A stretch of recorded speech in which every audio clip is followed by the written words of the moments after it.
Hello, everyone. I'm Mike Schreier. It's a Shred's Takes. I'm with Joe Franco. So he's a family friend of my parents. I've known him also for a while. He that gave me a lot of help with some basketball stuff when I was in high school and going through the journey a little bit. So he played basketball at Fordham back in the 80s, and he scored 950 points at Fordham. He also played at McClancy, where he was all city with guys like Mark Jackson and Kenny Smith, for example. So, this guy definitely knows what he's talking about when it comes to basketball. So, Mr. Franco, thank you so much for coming on to the podcast today. Awesome, Mike. Thank you for inviting me. Looking forward to chatting about hoops. Yes, like you mentioned, good friends with your dad. We always go back and forth about why I didn't choose Villanova, which is a long story in itself. But yeah, looking forward to catching up and talking hoops. Absolutely. So let's get started. So what developed your passion for basketball? Like, talk a little bit about that in terms of growing up in New York City and that kind of stuff. Yeah, so kind of an only child. Grew up in Woodside, Queens, and when you're kind of an only child, I guess sports become your best friend, your sibling, whatever. So I picked up basketball and baseball really, really early. Second, third grade, I would be playing at a CYO school called St. Mary Winfield. Back then, coaches were kind of like you know post office workers, police officers, people who had some spare time that were able to uh, um, devote some time to the kids and stuff like that. So that part of it was great. Like I said, I think sixth, seventh, eighth grade, I might have played like 70, 80 games a year, all different types of tournaments. Whether there was a Christmas tournament or a holiday festival. Back then, they would have leagues like the PAL, the YMCA, and then you would play within your parish as well. Yeah. So talk a little bit about also then out of that, just like the idea of playing in New York City itself. I mean, I can speak just from my experience of just playing AAU, not growing up there, obviously, but playing AAU there. I mean, the competition is fierce. New York City basketball is definitely different than I would say a lot of other places in the country in terms of just like the vibe you get from the sport. I was wondering basically back kind of when you played, you can tie this into, McClancy as well if you feel Yeah. like it, but just talk about kind of growing up in New York City, the competition, and then kind of what helped you spur success slash just a drive to allow that New York City basketball to influence your game in a sense. Yeah, for those people who are kind of my age, remember that era. So I played in an era of basketball that was pretty big. So players like Mark Jackson, Kenny Smith, um, Olden Polynice. There's a couple of other guys that played in the PSAL. So back then there was the CHSAA and the PSAL. One was a Catholic school league and one was a public school league. And I played in the Catholic school league. And a lot of the photos and a lot of the all city honors and stuff like that were part of like the Catholic school league. Sorry, I got to charge my computer a little bit, but it was a great era of basketball. I think one of the things that is different than it is today. Back then, everyone kind of played in their parish, in their neighborhood. The travel part of it wasn't as prevalent as it is today. Um, so growing up, when I first choosing a high school became really, really, challenging. It wasn't like where we live, and Mike and I both live in a town of Ridgewood, New Jersey. If we didn't go to a private school like a Bergen or a St. Joe's, you would just go to the regular public school in Ridgewood, right? Back then, there was a little bit of recruiting, even in the high school level back then. So I chose Monsignor McClancy, which was an all boys school in East Elmhurst, New York. Wasn't a basketball powerhouse in any way, had a good program and stuff like that. The actual powerhouse was Archbishop Malloy. People like Kenny Smith went there, Kenny Anderson played there, a couple of ex pros, Brian Winters played there. A couple of other guys, probably a little bit further back that I don't remember their names. So I chose McClancy. First couple of years weren't great. Played freshman and I played JV. I didn't get moved up into the varsity. We were good enough that they didn't move people up that frequently. Junior year we had a pretty good year, but it wasn't phenomenal. And then senior year we just had an exceptional year where all five of the guys that played with me all played Division One. I was selected to the All City team with Mark and Kenny. And again, all throughout the diocese of Queens and Brooklyn, there were so many unbelievable players. So first team All City was myself, Kenny Smith, Olden Polynice, Greg Pedro. the honorable mention list had a couple of professional players on, like Derek Chivas, who went to Missouri, who played for the Rockets for a bunch of years. Um, Two or three other guys that were high Division I players. So the competition was pretty fierce in the city back in the late '80s. Yeah, I was thinking that, like, I mean, I can just say, just when you're playing against Bergen and Bosco, at least from my experience, you have like that. Like, those are the top guys, right? I mean, Ron Harper, for example, is a guy who's playing the NBA now. Yep. You have like Zach Freemantle is a big Xavier, obviously. I just interviewed Matt Zona, who's at Notre Dame. But I can just say like that must have been, you had to definitely always keep kind of working on your game. I would feel like, because you're competing against those guys, and also in a sense, you're trying to compete in a sense to get yourself recognized. I mean, obviously, I know you were, you went to Fordham, which we'll get into that in a minute. But Yep. talk a little bit about that too. It's like kind of how did you have to, put tools into your game over the course of when you're like thinking about the guys you're competing against and that kind of thing, and just saying, okay, these are the guys I'm going against, and here's how I have to approach it a little differently because the competition's so fierce. If that makes any sense. Yeah, like the coaching back then, I'm sure the coaching has been great all along. I mean, the coaching back then was great. You kind of relied a lot on your head coach. And I mean, I played around the clock. So I literally played baseball, and I'll never forget the day. So I was probably a sophomore in high school, and St. John's was playing Georgetown. And it was the era of Chris Mullen was probably a freshman, and Patrick Ewing was probably a sophomore. And I had a baseball game. And at that time, I was losing my mind because I wasn't going to be able to watch it. Things weren't on tape where you couldn't you know, record it back then. And I remember calling my baseball coach, and then at that time, I remember just making a decision, which I might regret today because I was a pretty good baseball player. But I had so much passion for basketball, and I wanted to play basketball. And I know specifically that day I wanted to watch that game. So I remember calling and saying, you know what, I think it's time for me to just stick to one game. But I mean, again, it was Mike. It was around the clock. Waking up in the morning, figuring out what park you were playing at, when you were playing pickup. Didn't really have any private like coaching. I know nowadays people hire private coaches around the clock, or shooting coaches and stuff like that. It was just a lot of just like street time, playing in parks, playing in rec leagues, summer leagues. I did go to a lot of basketball camps, so I did go to 5 Star as a high school player, to a couple of different sessions. Which, when you get to 5 Star, in your town or your school, you're great, but then you're getting all the great players around the country. So 5 Star was a great eye opener. I wasn't like the greatest like outside shooter in the world. I was more of a slasher, two guard. And for some reason, one of the weeks I went to 5 Star, and again, 5 Star has one indoor arena, and all of it is outdoor parks. So if the weather is inclement, if it's raining, if it's cold, if it's windy, you still have to play outside. And I just had one of these, like, maybe it was a miraculous shooting week. I don't know what it was, but I just couldn't miss. I was on a team with Muggsy Bogues, if you remember who Muggsy Bogues was. Oh, of course. So I was on a team with him. So having a point guard like that, I was a two guard. He was, feeding me left and right. And for whatever reason, my shot was really on that week, and I couldn't miss. So you come back, and part of the aura of 5 Star is they give you a rating. And my rating was like a 4.5. And part of the write up was, a zone buster at the highest level. Now, again, I wasn't the greatest shooter. I just happened to have one of these great outside shooting weeks.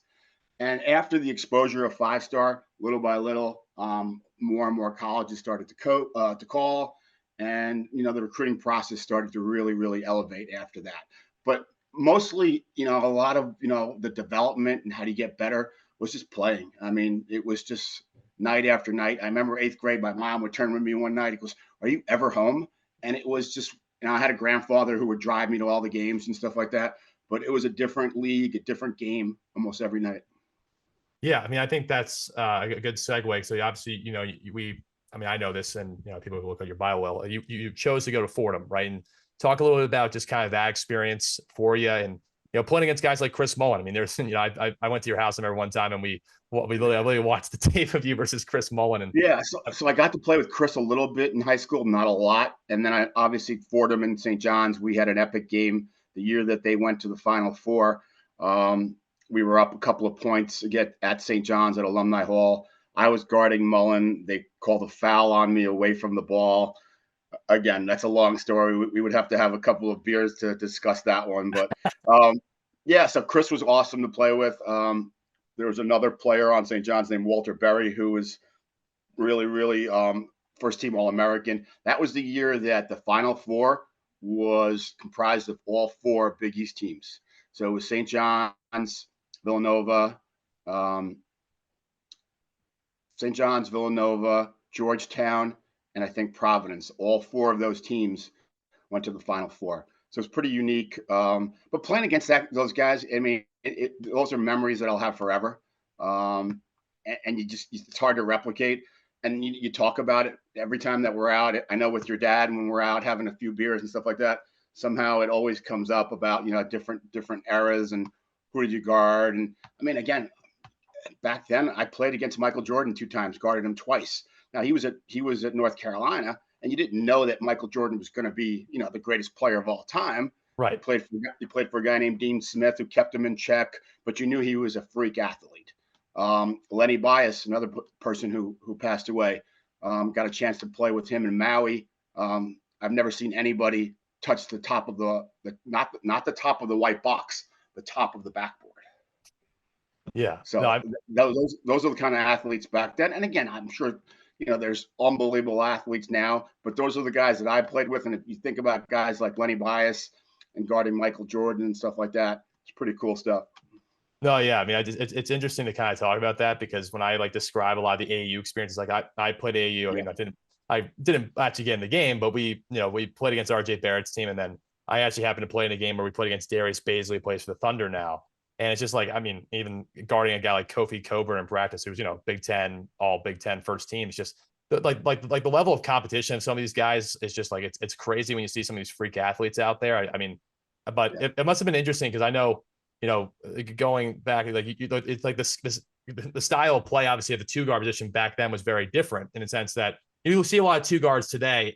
It's basically a lot of it's just get into your 3-point shot, right? You think of guys like, I mean, Harden's maybe a point guard, shooting guard mix, but you think about that. You think about Clay, obviously. You think about even guys like Anthony Edwards, he goes to the rim a lot of shooting. Devin Booker, a lot of shooting. It's just, I feel like with when you go in against guys like Chris Mullin was definitely a shooter. That was his strength of his game. But you're going against a guy like Michael Jordan. Michael Jordan's strength of his game at that point was going to the basket. Len Bias, going to the basket. So how did that, when you went into games, how different were I assume the scouting reports were different for each guy, because I feel like the style of play of those guys back then was very different than how it is now. It's funny. I think one night we were here down. We're filming this. I'm in my basement, kind of a little sports bar and stuff like that. And your dad was looking at an old scouting report, and it was a scouting report of St. John's, and it was handwritten. I mean, think about 1980, 85, 86. Oh boy. And it would be like Mark Jackson, and it would give a little synopsis of his game, and then Walter Berry and Chris Mullin. And that was literally distributed to all the players, handwritten, and you would go over it and watch film and stuff like that. But just a different era. I think what you talked about before, about how the game has evolved and changed. Again, I played with the 3-point line only 1 year in college. So I went to Fordham 83 to 87. The 3-point line came into play in 1987. So guys like Michael Jordan and Mullin, who were 2 years before me, never got a chance to play with the 3-point line. So to your point, maybe the slashing and, getting to the rim, a little bit of what we'll probably talk about, the big men and how the big men have become somewhat obsolete right now in the NBA. But back then it was a lot of slashing, a lot of getting to the rim. And the whole concept of 3-point shooting really hadn't come into play yet. I think that kind of revolutionized the game. And now everybody's, kind of measured on how many 3-pointers can you get up, you're recruiting 3-point shooters. Even your centers and your power forwards are typically great shooters. You look at guys like, the Joker now. The Joker can bring the ball up. He can shoot threes. He's got 10, 12 assists a game. That didn't exist back in the 80s. And, comparing the eras is hard, and we can talk about that now. And I think, people kind of question, can some of those, great players in the 80s, 90s play in today's game? And you know what? I'm sure they can play, but, the game isn't tailored to getting the ball into the post. And then, doubling down on the post and then kicking it out. They're never going to do that, because every NBA player can make a wide open three. So they rather, if you kick the ball into the post, make a move and try to get two, and we're just not going to double you. But back in the day, like guys like, Hakeem and Patrick Ewing and stuff like that, if you threw the ball into the post, they were getting doubled. It's just not as prevalent anymore. And you saw it this year in the NBA draft, right? A lot of big men didn't get drafted, right? The kid from Kentucky didn't get drafted. Or Timmy Timmy. from Gonzaga didn't get drafted, and I'm sure they'll get to the NBA, but a non-conventional way. Where back in like the 80s and 90s, those guys would have been top 10 picks. Yeah, I mean it's interesting because I mean I was even thinking about like today's era. Like you look at a guy like Zach Edey from Purdue. Yep. He's so dominant, but I also sit there. My only problem with him is in today's era, which I think you follow the game like I do, but Yep. being able to guard ball screens in today's era is so critical because because bigs can shoot it, right? And again, he plays in a drop coverage, which for people who don't understand, it means the big just drops back to Yep. basically prevent the rim, and a lot of seven footers play it that way. I can't stand a drop coverage. I think it's the worst defensive coverage out there, which many coaches probably would disagree with me on that. But I was wondering, like, even with that kind of thing, like, when, like, what was the like, was it more just taking away the post back when you played compared to like maybe ball screen and, being able to defend, split screens now with all this motion offense? I don't know what the difference was. I just think, Mike, that you had to worry about all aspects of it, right? Because big time low post players were dominant back then. But at the same time, even let's just talk about the NBA. You couldn't leave guys like Larry Bird open, and I mean, terrific shooters back in the day, right? And I know one of the questions we talked about, some of the stuff is, would some of those guys translate to today? I mean, Larry Bird would dominate in today's game as well, right? Because you see guys like Luka. You know what? A lot of people question me on Luka. I'm not in love with his game. I think he over dribbles sometimes. And he has that uncanny ability to get shots off. He's not a super athlete. He doesn't jump very well or anything like that. He's a great knockdown shooter. But think about Larry Bird had so much more ball skill, and probably even Larry wasn't a great athlete. But I don't think Luka's a great athlete either. But he has this uncanny way to play, and he's just very, very hard to guard. Granted, if either one of us guarded him for real, we would probably it would be horrible. We're changing our opinion on him. He's unbelievable. Yeah, but, I mean, it is what it is today. But guys like Curry and Clay, I mean, I've never seen shooters like that in my life. I never got a chance to play with shooters like that in my life. Yeah. Before I do want to continue the air stuff, I just want to quickly ask a question to you. So you had a choice, you had a chance to actually play professionally overseas, but you decided to go into business. What was the reasoning behind that? Because I know, like, from a Division III standpoint, because this is different from D1 standpoint, but from a Division III standpoint, a lot of guys don't go into pro because, the Division III, you're not getting paid very much. But I was wondering, just from like the D1 standpoint, because you could have played pro, you had the opportunity. I just didn't know what went into that. I think I'm very similar to what you just said, right? So my senior year at Fordham, I was like a 14.9 average or something like that scorer. I won like the team MVP. There was something called the USBL back then in 1987. So it was kind of like a 6'4" and under professional league that they were trying to launch here in the States. So I went to a couple of tryouts for that. Again, to your point, it wasn't any significant money at all or anything like that. Now, one of the things about playing in Europe, right? So Europe club teams are allowed 2 Americans per team. Mm-hmm. What you're typically looking for in that European model, I'm 6'5". Back then I was like 175, 180 pounds. Those people are like a dime a dozen in Europe. Great shooters, 6'4", 6'5". When they're trying to recruit, Americans, they're looking for size. So they were looking for the 6'10", 7-footers, this and that. Usually the Spain league, the Germany league, the Italian league were the leagues that really were paying you probably 7 figures to play if you were a 6'10", 7-footer. But I had some like really, really, somebody asked me if I would be interested in playing professionally in Ireland. And I was like, yes. And part of the stipulation was you'd also have to teach school as well. I'm like, what? Yeah. So you would have to teach school. I went out for a couple of different tryouts. So different. Everybody in Europe smokes. So guys on the bench were actually smoking cigarettes. Great players, great shooters. But I didn't feel that, I was going to, do anything significant at my size out there. Had a couple of business opportunities. And do I regret it a little bit? Probably. But when you're 7 17 and 18, and I know we talked a little bit about like the recruitment process as well. It's really, really hard, right? I was playing crappy my senior year. I committed to Fordham. I started playing better, and I'm sure a lot of that is because the pressure was relieved. And you know what? You get that off your mind and off your chest. Yeah. We ended up playing in the city semifinals against Talentine. Talentine was recruiting two guys to play at UVA with Ralph Sampson. Do you remember Ralph Sampson?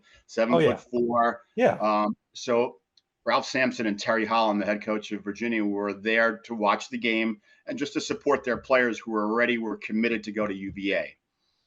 We'll make a long story short, we end up beating them. I think I have like 28, 29 points. I have a really strong game. End of the game, Terry Holland and Ralph Sampson walk up to my head coach and ask him, I know Franco's committed to Fordham.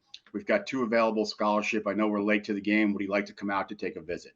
Now, mind you, UVA is the number 1 team in the country. Yeah. And for some reason, without having the guidance or not having the experience when you're 17 and 18, I was just in that really happy state of picking Fordham. And I just decided to just stick with it. But again, hindsight, would I know now if I knew that then? Yeah, it wouldn't have hurt to go out and visit and see, what that experience was like. One of the big differences where I played in the era that I played, and if I played up a little bit, so Fordham played in the MAC, and schools in the MAC were like Iona, LaSalle, Army, St. Peter's, Holy Cross, Fordham. Right. So the Big East was the Big East back then: Syracuse, Villanova, Georgetown, BC, Providence.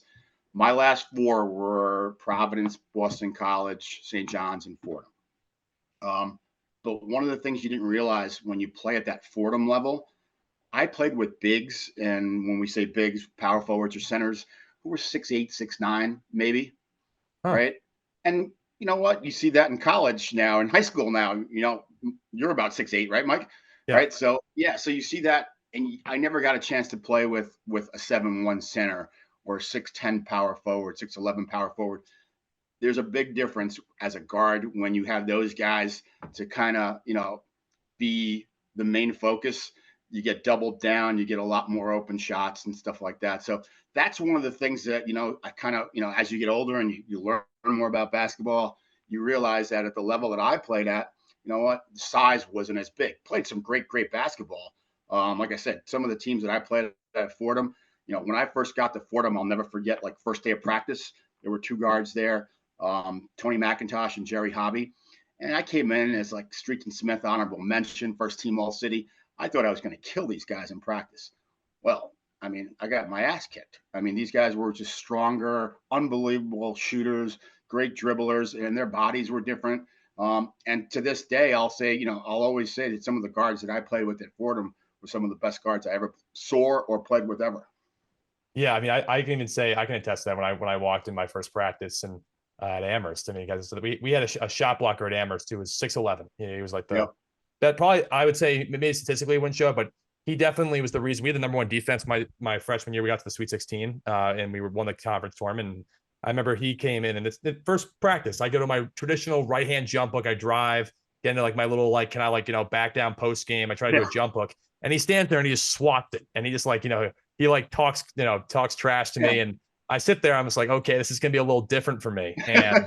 I remember you had to change your game. Obviously, I mean, for me, it was like obviously getting stronger and trying to get quicker. And it's funny. I can actually shoot the ball now because like by senior year, I was able to actually develop some sort of a jumper in practice and stuff like that. But I couldn't shoot at that point, so all I could really try to do is drive by him or post up. I weighed like 100. I weighed like 210 pounds, and going against a guy that was 6'11", 250. It was tough, And so the one thing I want to also segue back into again is. Again, it's interesting because we talked about earlier. It's just I've talked to numerous of my teammates about this who do not believe that guys like Larry Bird would survive in this era or just like these slower guys, right? These slow even some guys think like Elgin Baylor, for example, because he couldn't shoot the ball well enough. And I sit there and I tell the guys, I said, if you gave these guys the same training and you gave them the same access to all the things that us modern players have, they would be much better than they even were in their era because the game was different, right? Like the game in the 80s. Which I'll let you definitely talk about this in a second. It was like the game in the 80s. And there wasn't weightlifting either, Mike. Weightlifting wasn't prevalent either. So everybody was like skinny. And, I mean, I look at pictures of Michael Jordan and stuff like that, and he was like 185 pounds soaking wet.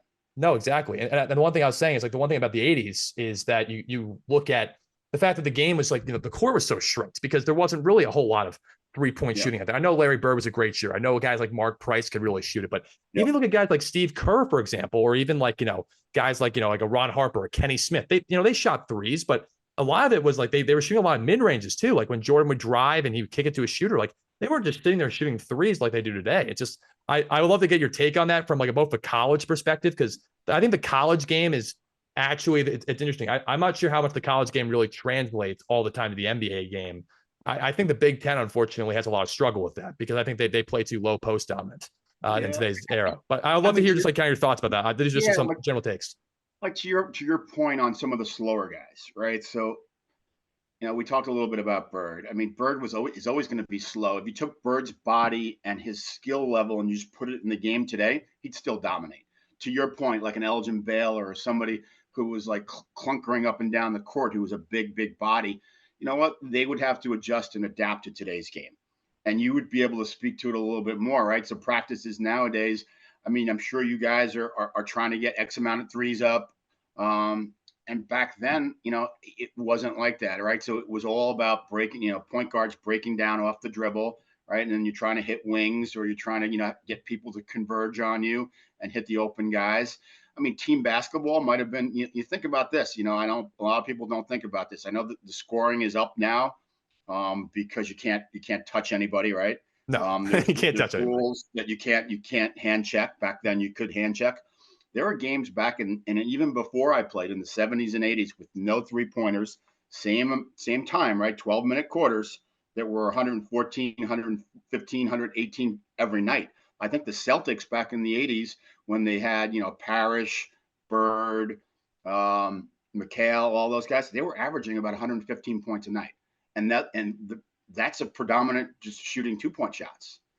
But just the ball movement, the ability to really play together.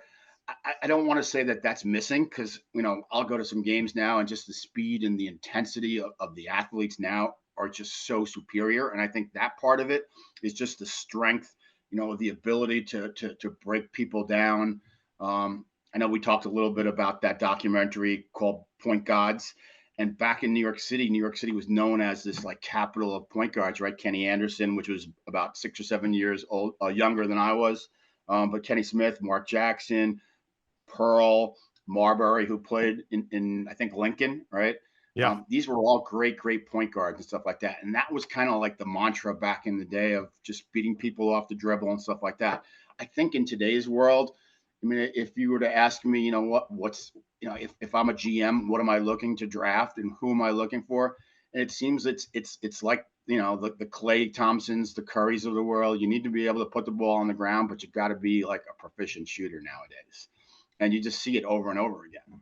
I would say also another thing that to follow up on is like I look for like big athletic wings that can shoot, like an OG Anunoby type, like because like a Mikal Bridges who's now developed into being a really good offensive player.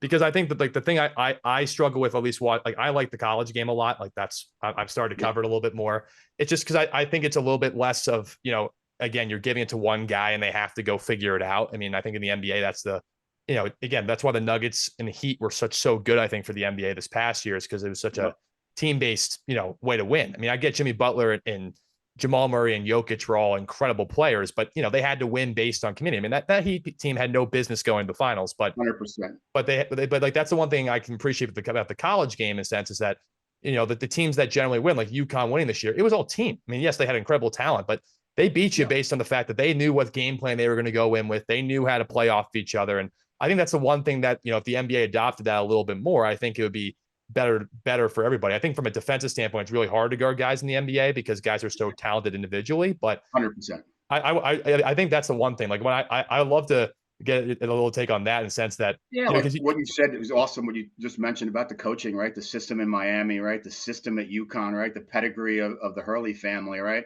I mean, again, practices sometimes were horrible, and I played for a pretty well-known coach named Tom Penders, and practices were hard, and there was a purpose to them. Everything was timed, as some of the people who don't know, you're taking free throws for 5 minutes. You go into a station, you're doing 11-man drill. You go into another station. So I think the coaching, and I'm sure the coaching is just as proficient nowadays. But to your point, Miami had no business to be in the NBA with that staff, not the staff, with the current roster of players. Right. But to be honest with you, um, even if you look at how Denver played, I mean, watching Denver play was beautiful. I mean, Denver was, and that went back a couple of years. Remember when the Spurs were playing that way, where the ball would just move and move and move. You watch Golden State, same thing. Ball moves. Green doesn't care if he gets 5 points or 15 points. He's always going to hit open people and stuff like that.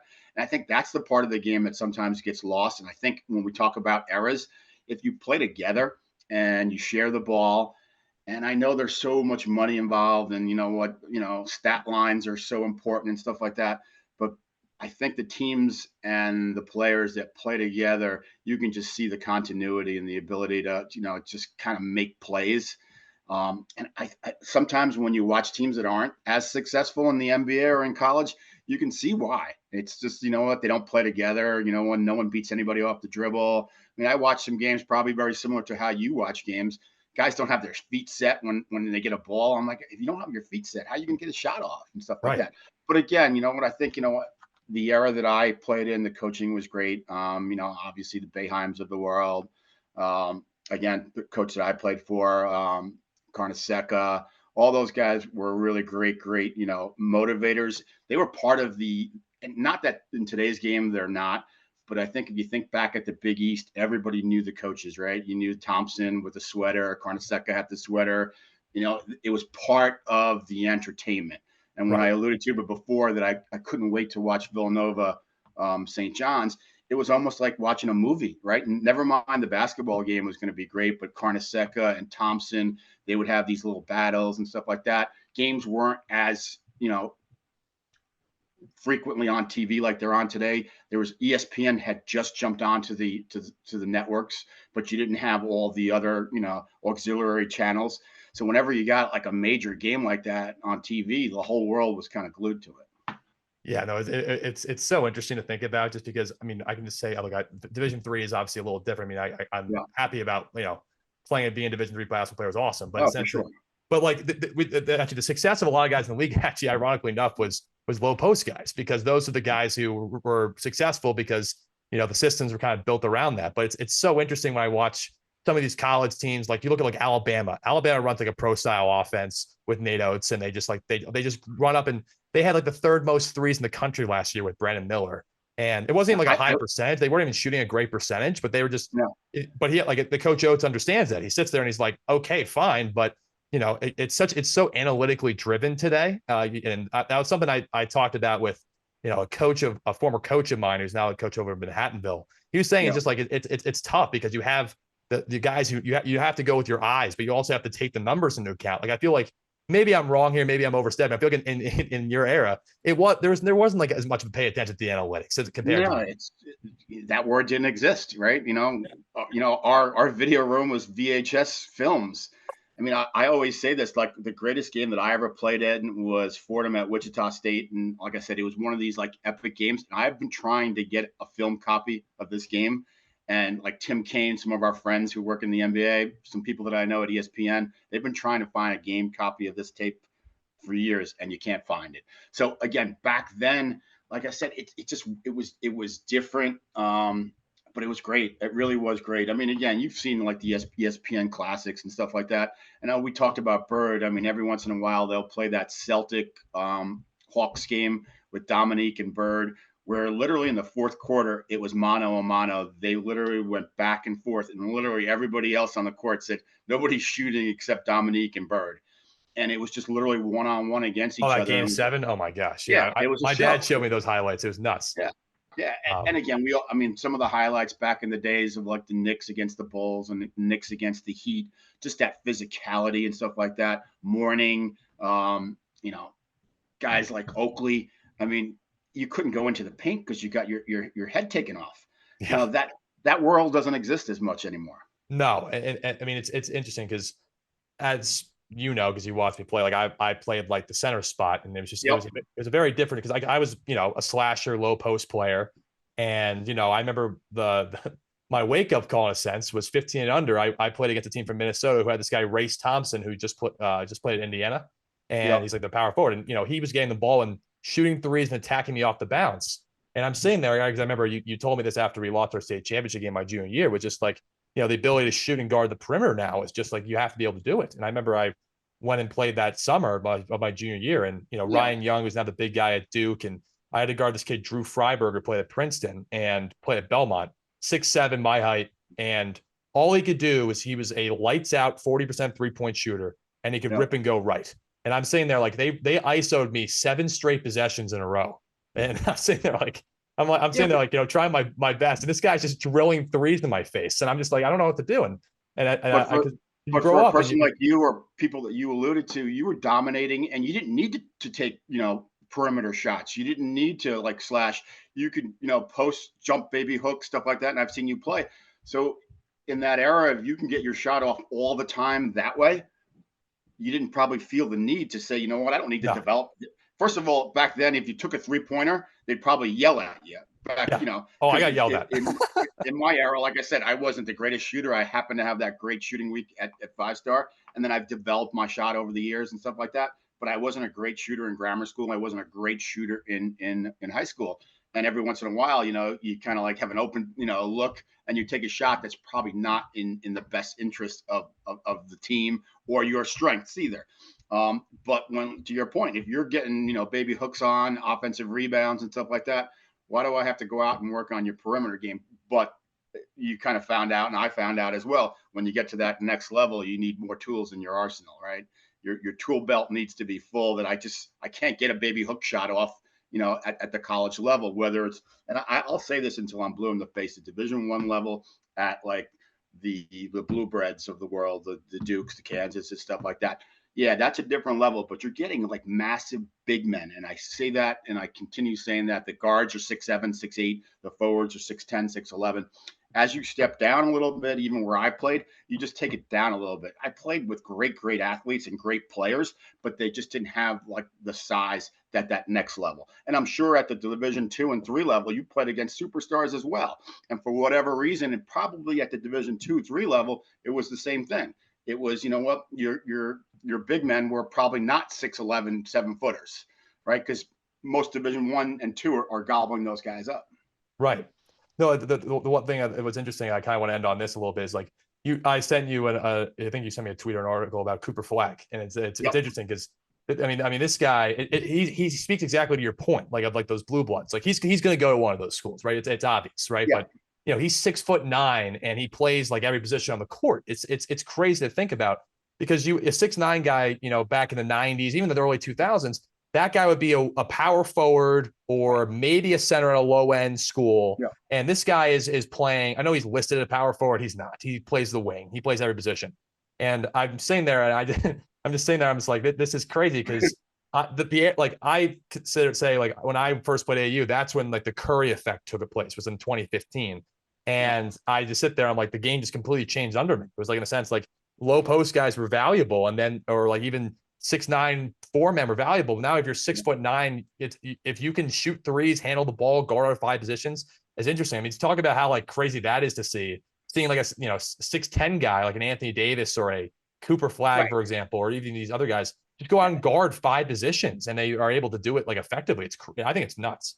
And I think Anthony Davis, to your point, I think he was a point guard and grew like one Yeah, year, like 8 or 9 inches or something grew like that. 9 inches. He went from 6'2" to 6'11". Yeah. But this kid, Cooper Flag, is, I mean, when was the last time in an organized game did you see people throwing the ball off the backboard? And, he does that literally once a game where he makes a move, he gets caught, throws it off the backboard, go gets a rebound and dunks it. I mean, yeah, it's pretty special. But again, what we talked about before, and I know you alluded to, and I was going to ask you a question. So about Alabama, right? So the style that they play, try to get as much shots. So I went to the Alabama-Auburn game this year. My daughter goes to Auburn, and I sat there, and I think Alabama was number 2 or 3 in the country. And I just wasn't. I mean, they ended up beating Auburn. They shot really low percentage. It was a volume shooting game, like you said. But I wasn't really like in love with the style. I really wasn't. I remember like telling all our friends, like, when this team gets to the tournament, I mean, I've got this team out pretty early. I think I had them winning first round, and I had them going out in like the 1-8-9 game, and they got knocked out pretty early. So again, analytics, and I think it started with baseball, right? In Moneyball, where people started, tracking all of, when are you supposed to do this? When are you supposed to do that? Pitchers can't pitch more than 5 innings, righties, lefties.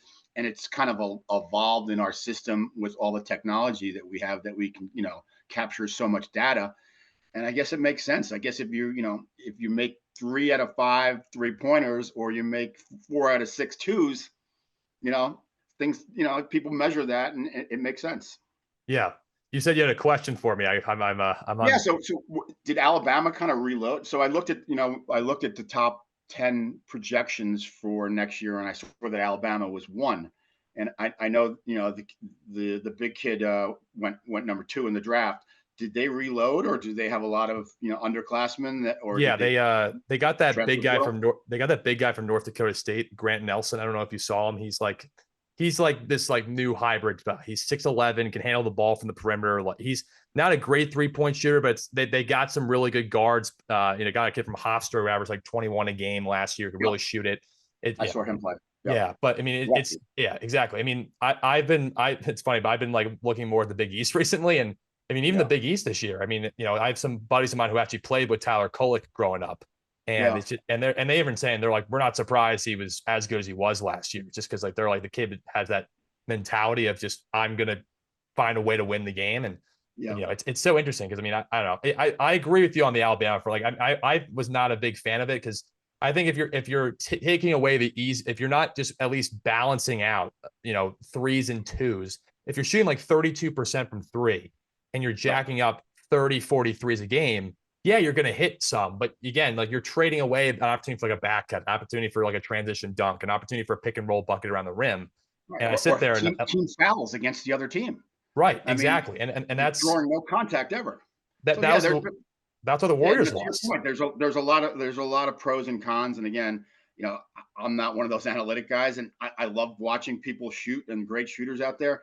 But like the art of getting to the rim, drawing fouls, things of that nature, kind of like the era that I played in. I was kind of a pretty big leaper. I was a slasher. Again, developed a jump shot, but I mean, going to the rim was part of my game. And if you watch watch Kansas play basketball,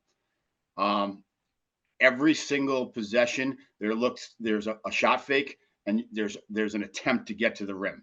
They are really, really dedicated to getting to the rim.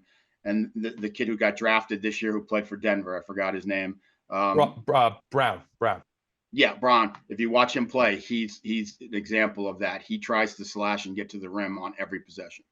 Yeah, and he's not a shooter. He's not really a shooter, which is hard to believe that at 6'4", 6'5", that a non-shooter, is that, kind of doing that well in the NBA right now. Yeah, well, I think a lot of it's a product of the system of Denver. It's very easy to play with Jokic when he's giving you because you can't double the guy, because he's such a good passer, and then if you do, your opportunities for other guys go. It's so interesting how the game's changed. But I kind of wanted off on this. I want to say thank you so much for coming on. This was an awesome discussion. I always like talking hoops, and it's fun. It's awesome. Like I said, I love talking hoops. I love to see the content you're doing, the articles you're writing, and stuff like that. Keep me posted during the season. Love to go to a couple of games. If we get some tickets at the Garden together and stuff like that. But yeah, Absolutely. Thank you very much. It's been awesome chatting about hoops, and it's always fun to reminisce about the old times. So I appreciate Absolutely. I'm now like a retired men's league guy now, so I'm trying to figure things out there. So but at least you can still play in pickup games. For me, those next days I can't get out of bed. So no, I appreciate it. Thank you so much. All right. Thanks, Mike. Appreciate it.